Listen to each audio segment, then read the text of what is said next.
के आवाज में। बहुत सुंदर गाना बा, हमारा दिल के बहुत करीब बा गाना, तर वो सब जरूर सुने। खेसारी जी के भी आवाज में बहुत जल्दी हमारे वो गाना आवे वाला बा। बहुत प्यारा गाना बा, तगड़ा गाना बा। थोड़ा सा लेट हो गई लगन में ओकरा छूटे के चाहे, लेकिन बहुत तगड़ा गाना बा। और साथ साथ हमारे रितेश पांडे और शिल्पी राज जी की आवाज में सारे गामा से बहुत बड़ा गाना होता, बहुत बड़ा लेवल के गाना होता।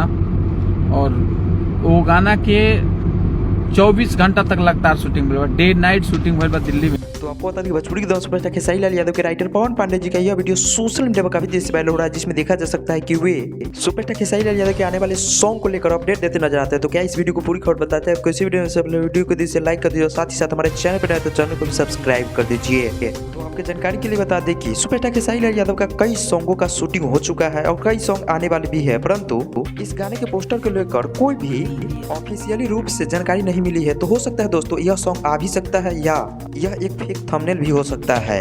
तो अब तक के लिए बस इतना ही दोस्तों, मिलते हैं नए वीडियो में नए कंसेप्ट के साथ।